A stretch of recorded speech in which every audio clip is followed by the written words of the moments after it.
Hi everyone, I hope you all doing well. So today I'm going to walk you around the front garden and show you how I am going to do some more seed collecting. So some of the seeds that I will be collecting today are the Calibrachoa seeds. I will also be collecting some Petunia seeds, as well as some of my coneflower seeds, and also show you how I collect my Panicle Hydrangea seeds as well. And at the end, I will also show you a couple of seedlings that I actually germinated from the harvest last fall. And before we walk around and collect seeds, I thought I'd show you what the garden's looking at right now. Because last time when I filmed, we didn't get a chance to cut the grass. So anyway, here's what the grass looks like. We just cut it yesterday and we had that pouring rain this morning. So I think everything is just looking really lush. So here's that little bulb that I transplanted here in the previous video, and you remember I also cut back the lawn or reshaped this edge a little bit to make it more symmetrical to the other side. So anyhow, it's doing really well. And here's the quick fire fab that I just planted into the ground, looking good as well. And the container of zinnias is just looking fabulous. I love these humongous, gigantic double zinnias. So anyhow, I will be collecting their seeds because they don't look like they're ripe yet. So I will be waiting until another week or two and collect their seeds. Now look at this. This is like 5 inches wide right here. So pretty, and it's got so many layers too that makes them look exceptionally pretty. And I think this has to be one of my favorites as well. It's got that sort of a coral pink color that is just absolutely stunning. And here's another sort of an off-white one that's really pretty. Look at that, gorgeous. And then you have this one as well. It is so pretty. And I love this color. It's like that bright pink color. That's gorgeous. Anyhow, every time I plant zinnia seeds, I'm always super excited because the mix of colors are always different every single year. So it's just fabulous. And I love zinnias because they're so easy to sow, so easy to grow, and they look fabulous as well, right? And here's the bulbal stander that I recently transplanted into that planter. It's looking good. Everything, it's fine, except it does have that sort of scrape on the side, which I will probably have to sort of fix or protect it by putting some wax, melted wax over it as a sort of a cover up. And here's the other side of the garden. I think it's looking fabulous. I love it. It's like mid-September and the garden actually looks like still lush and pretty. So I am just loving it. And from this angle, you can see that the lawn is just recently cut, which we did yesterday, like I said before. And also we kind of re-edged the border a little bit. So everything is looking really clean and pretty.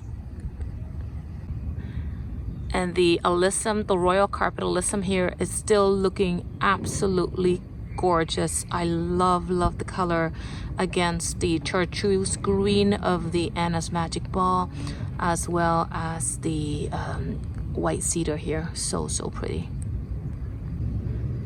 And on this side of the garden, you can see that I also have the white alyssum too, and it's looking really pretty. I love that mix of purple and white against the autumn joy sedum. So pretty. And these two containers, amazingly, they are doing so well because I have not been fertilizing them for about a month now. I think I stopped fertilizing since I would say first week or so in August, and we are now in mid-September. So they are just looking so pretty considering I have not been fertilizing them. So just really amazing looking.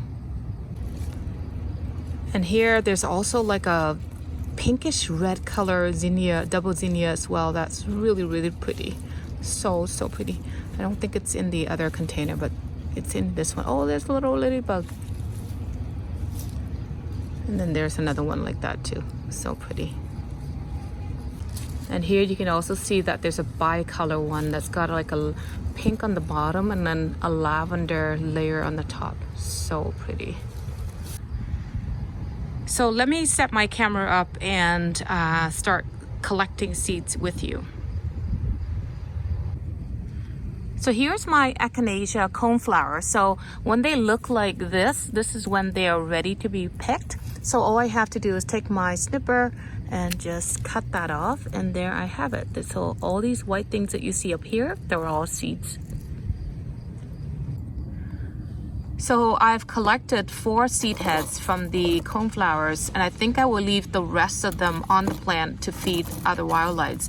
So if you can see, I already shook out some of the seed heads, and I've got some of these seeds in here. So this in itself, like that is a seed. And if you are curious, all you have to do is open that up and you'll see that the seed is actually inside the coating here.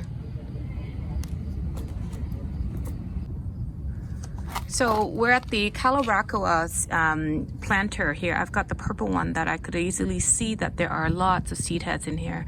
Right here, here's one of them. So all you have to do is, you may have to kind of dig a little bit because not all of these spent flowers will have seeds on them. So you can always tell that it's got seed if you see something that looks like that. So let me just pull one out right here. There's one. Like that one right there, right? So it looks like that. Now with these ones, you may have to pick them and dry them because they're still sort of fresh looking, right? But this is what they look like when they are setting seeds. And let me see if I can show you another close up with what the seeds look like inside. So here's a package of the purple Calibrachoa that I just collected earlier. So I'll show you. I didn't have any envelopes with me, so I just took a piece of paper and I folded it into an envelope. So I'll show you what they look like here. So these little black thingy here, and they're tiny, are the actual seeds themselves. So I'm just gonna pick one up and show you what they look like. So if you open one up here, you'll see that when they dry up, the seeds actually pop open like this. And then inside, you'll see that there's, oh, this one is actually, oh, there's one left. Do you see that? That blackish, dark brown, little round structure, that's the seed. So anyway, I've collected tons of them. And again, I don't need this many, but I could plant a whole garden like this. So that's what I'm planning on doing next year. I'm not planning on buying as many annuals as I did this year. That way I can just replant all of these and use them around the garden and in the planters and the hanging basket as well. And here is the Petunia plant that I have in one of the planters. Again, this one actually came from a seed that self-sowed from last year. And so anyhow, this is what the actual seed head looks like. So all I have to do is I take that one out and I let it dry on a tray or a piece of paper. And this is what they look like. So here's another close-up of all the Petunia seeds that I collected. Look how tiny they are. Look at that. So basically when they are actually ready to open up, you'll see that they'll turn a little brown. Here, let me just show you that in a second. Okay, so this is what they look like in a few days. Once they dried up a bit, they'll look like that. So the center in the middle, the seed head here opens up, and you'll see that. Look at that. There's tons and tons of seeds in the middle. Look at that. I don't think I need this many. I'd need a few maybe. So anyhow, there's going to be tons and tons of seeds. So that is just really, really amazing.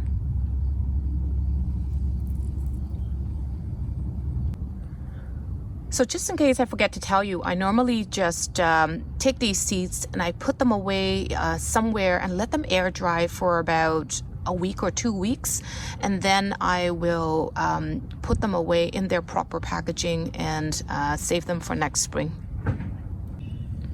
So here you're looking at the panicle hydrangeas that I have in front of the front garden right now. And now some of these panicles have already lost all of their seeds. Like for example, this one here, you don't see it, right? So actually, let me just zoom the camera in just a sec. So here, this one, for example, like if you look closely, you do not see any seeds on here, right? Because all of the seeds, if there's any, it's probably dropped or blown away or gone. Although you can kind of see some. So let me just quickly cut one off and show you.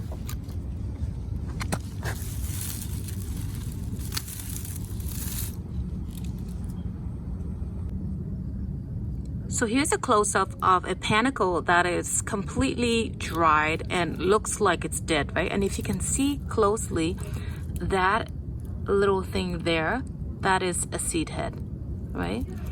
So as you can see, there's very few of them left on this panicle. And the thing about hydrangea seed is that when you do collect them, not all of the seeds have been fertilized or pollinated, I guess that's the proper term. And so what you want to do is you want to collect many, because not all of them will germinate. So the more you collect, the higher the possibility of having them germinated for you. So here's another panicle that I just cut off the plant. So this one here is actually at the perfect stage because, you know, you can still see that there's tons of seed heads in here. Do you see that? Look at all the seeds right there. So this, and also at the same time, there's still some freshness to it, right? Because if you wait too long, it's gonna dry up like this.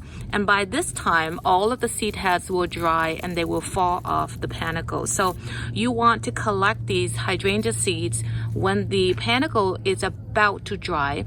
And then do the same thing with the other ones. Just let them sit in the garage or on the shed, somewhere in the shed for about a week or two until the whole thing dries up, and all of these heads you can then harvest. And again, like I said earlier, harvest many of them, because like I said, not all of these seed heads are pollinated, so not all of them will germinate into a new plant. And here you can see a close-up of my quick fire panicles, and you can see that there are tons and tons of seeds in here. Isn't that amazing? So I could take some of these, plant them, and go through the process, pick out one that I like, and start naming them the you know, any name that I like, and call it something my own, right? So which would be so cool. So here are the 2 seedlings that I got from hydrangea seeds that I harvested last fall. So between the 2 seeds that germinated, you can see that this one is a lot smaller and it's got very few leaves. So I don't know if it's going to survive this winter, but I definitely will have to take good care of it. And something's been eating at it as well. But you can see that it is definitely a panicle hydrangea. How the blooms look, I'm not quite sure, right? Now this one, on the other hand, it's so much bigger, and you can definitely see that it's got a sort of a reddish color stems, right?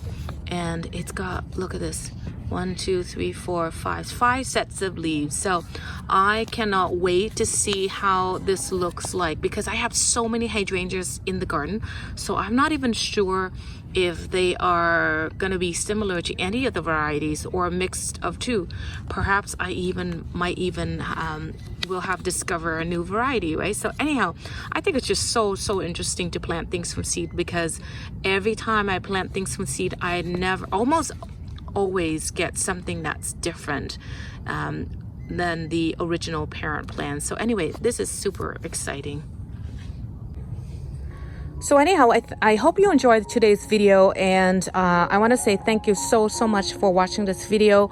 You have yourself a wonderful day or night wherever you are in the world. Take care, and I will see you on the next video.